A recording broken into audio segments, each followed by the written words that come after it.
What up, peeps? I thought I'd make this quick video. Tap in. It's early in the morning, just leaving the gym.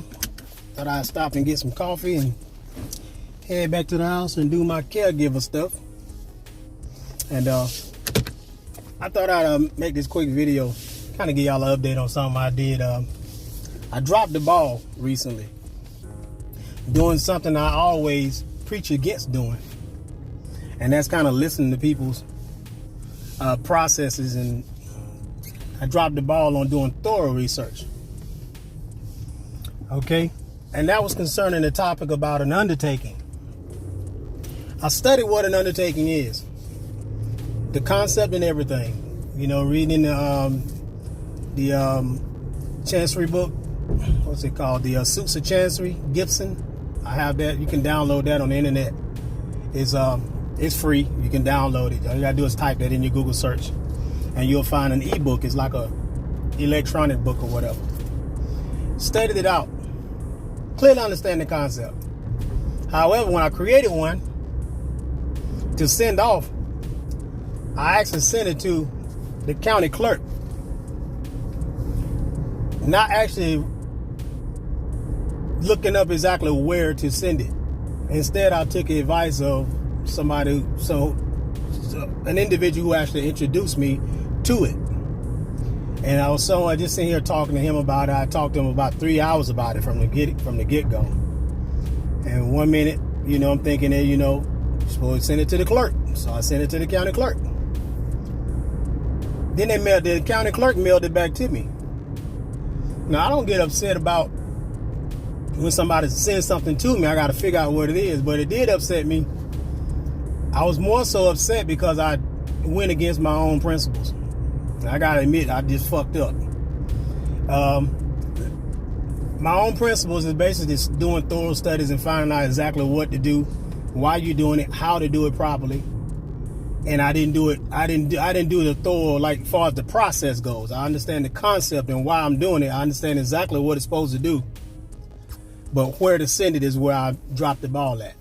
Minor mistake. It wasn't no big issue, but I thought I'd just still kind of address it. To kind of understand, help y'all understand exactly why it's always important to really just kind of not be so quick to grab everybody's processes and just studying on your own and learn stuff on your own. Cause a lot of times you gotta go to other people for information, and for any minute you think this person knows exactly what they're talking about. They're doing this. They can't possibly ever be wrong. Anybody could be wrong at any given time. So it's always good to just be willing to. It's a lot of this stuff is just trial and error. You know what I'm saying? You're learning as you go. You're studying. You're understanding. Sometimes our understanding is even clouded. You know what I'm saying? We think we have a clear concept as to what we're doing. Even when we go in these courtrooms saying, I'm here to challenge jurisdiction. You think you understand clearly what you're talking about because that's the way it was explained to you, and that's the way you perceive it to be. And I'm thinking because the county clerk deals with a lot of the monetary issues on the court, I never thought to just see, is this where I'm supposed to send it? Then when I look at a negotiable, when it comes to selling something out of court, if I looked at my Georgia statutes and I'm like, damn, it says you don't file it into the court case. Because see, when I sent a picture of it to, my partner who actually sent me, who actually told me about it, sent a picture of the document that the county clerk sent back with the subrogation notice and the undertaking. Sent it back to me with a notice. Showed the notice. The county clerk was thinking that I was sending it to her to record it into the Register of Deeds office. And when I got an iPostal notification and I saw a picture of the envelope, I already knew exactly what it was, but it was confirmed when I picked it up. I'm like, well, damn, just send it back. And then that's what made me just check out different keywords. So instead of me looking up undertaking in my county, in my state statutes, undertaking and subrogation, that's what I was studying out. But I did not look at selling, like court settlements, talking about settlements in court. Because that's technically what you're trying to do is settle a case. I use those types of keywords in my state. And that's when I found it. It was talking about, doing negotiations during court before you actually go to court. And since I did a counterclaim on my court case, you're supposed to actually do a negotiation no less than 20 days before you got to go to court. And, if it's not a counterclaim, it's 30 days before, not less than 30 days before time to go to court. So it was too late for me to do one anyway. I just thought I'd just do it anyway. I already filed my answer into my case anyway. Today is what? I forgot today. What is today? Today's the 3rd. So, and I have court on the 7th. So, at 9 in the morning. So I didn't have time to really do it anyway. I really was sending it off too late any damn way. So it's no big deal. I didn't really need it anyway. I just filed my answer because I filed my answer to the court case over a month ago. So I was ready. I filed my answer in about 2 weeks after I got served. So it wasn't no big deal. I didn't really need the documentation, the bail bond. That's technically what an undertaking is, a bail bond.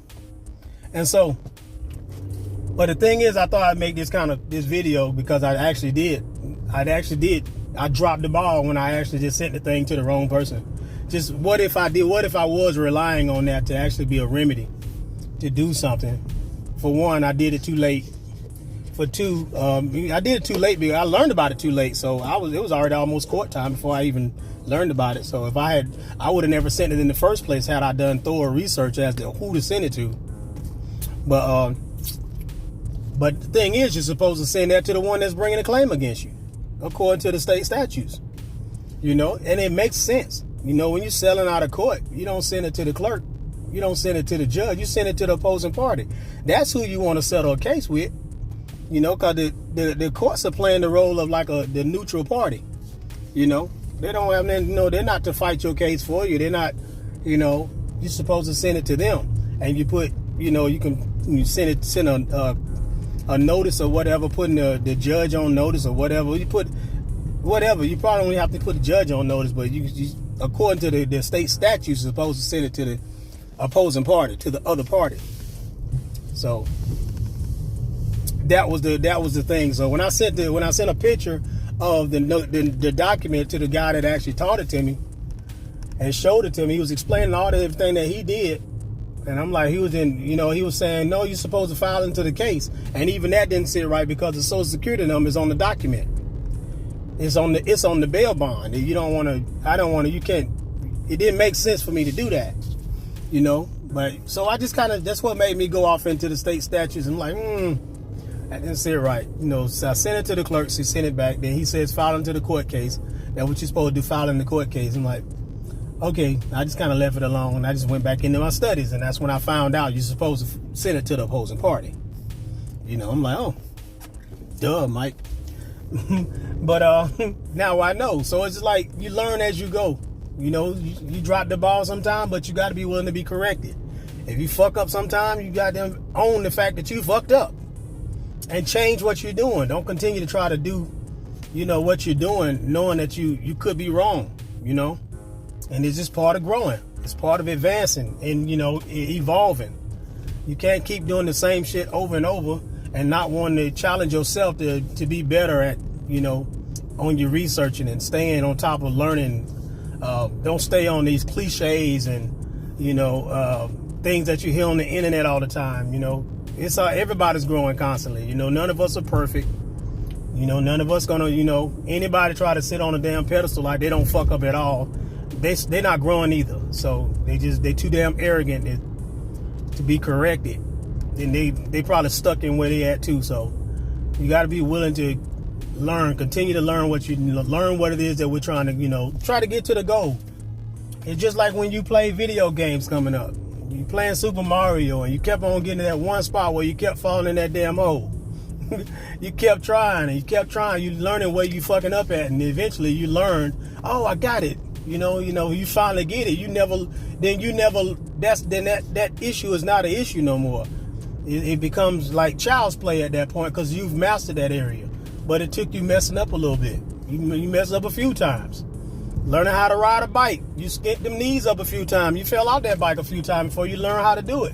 Now you can do it easily with no problem. You ride with no hands on the handlebar now. So, you know, you just anything in life, you're gonna drop the ball sometime. And so, you know, you just always be willing to be corrected when you're doing some stuff. You're gonna drop the ball sometime, and don't be so scared to try some shit. You know, something you try it.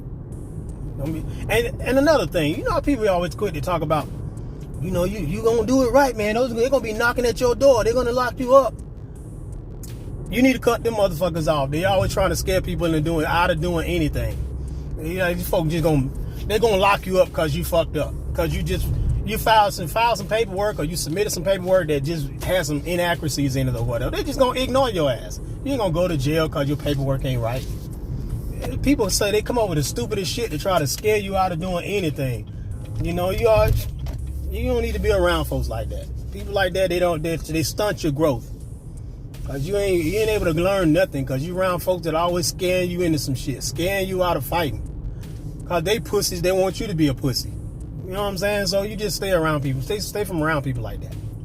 But I thought I'd make this video, y'all, just kind of, you know, I'm learning as, you know, anytime I mess up, I don't have a problem saying I fucked up. You know, it is what it is. You know, so now I know. So if I have another hearing or any kind of, you know, court case that's further out, I know I can do that, you know, 30 days before it's time to actually, you know, for the case to be settled. I can actually offer a settlement. Now I know what what's his name was saying in the video. What's his name? What is this guy's name? Is it Jordan? Jordan Maxwell. And he always say you don't never have to go to court or whatever. You know, now I see what he's talking about. I never knew what he was talking about directly. I knew it was I knew it sounded like something possible, because I know a lot of people don't go to court. A lot of companies don't go to court. They settle out of court. And now I know exactly what he mean by that. Only difference was he was given a process as well, verbally. And if you just go by what he was saying and not look it up and see what your state is actually saying about it, then you'll find yourself fucking up again too. You know what I'm saying? Because it don't say anything about getting with the Secretary of State to do that. Because that's not what the Georgia state statutes say. So, but, you know, at the same time, it's always good to look up the process on how to do it. Not just the concept on how it works. Look up the process of how it's done. Your state statutes teach all that stuff. All that stuff. It teach you how to play the game. And that's just one time I dropped the ball. I didn't look at how to do it. Just like I looked up how to do a trade name registration. Georgia statutes tell you exactly how to do it. How to do a certificate of trust. The Georgia state statutes tell you how to do it. Service of process, it tells you how to do it. How to be relieved from a child support order, it tells you how to do it. You look up that, I know that kind of caught y'all off guard there. You know how to do it. Rule 60. Type in Rule 60 and then followed by your state. Most likely it's gonna show you. Every state has it. It's part of the federal rules of civil procedure. You type in Rule 60, Rule 60B to be exact. Rule 60B as in boy. You'll find it. I did a video on that. It talks about, you know, how to be relieved from an order. It tells you. It tells you exactly how. Go read it. But when it tells you how to do that. So it's good to read those statutes to find out how to do stuff. Because I fucked up when I didn't read how. I was sitting here relying on somebody else's word. I just took his word for it. And as anal as I am about people and their damn processes, and I turn around and I fell for the same shit I talk shit about. So, hey, I dropped the ball. So, I dropped the ball. There ain't no damn excuse about the shit. But bottom line is, I know what I'm doing. I know what to do now. If I ever use that process, I know what to do now. So, I'm gonna get on out of here, y'all. Hopefully, y'all have a safe, rest of the weekend. It's Sunday, so I'm gonna go ahead and get my dad squared away. My brother's here too, so enjoy my brother. And we're gonna finish doing what we do. We'll talk to y'all in the next video. Emerald signing out.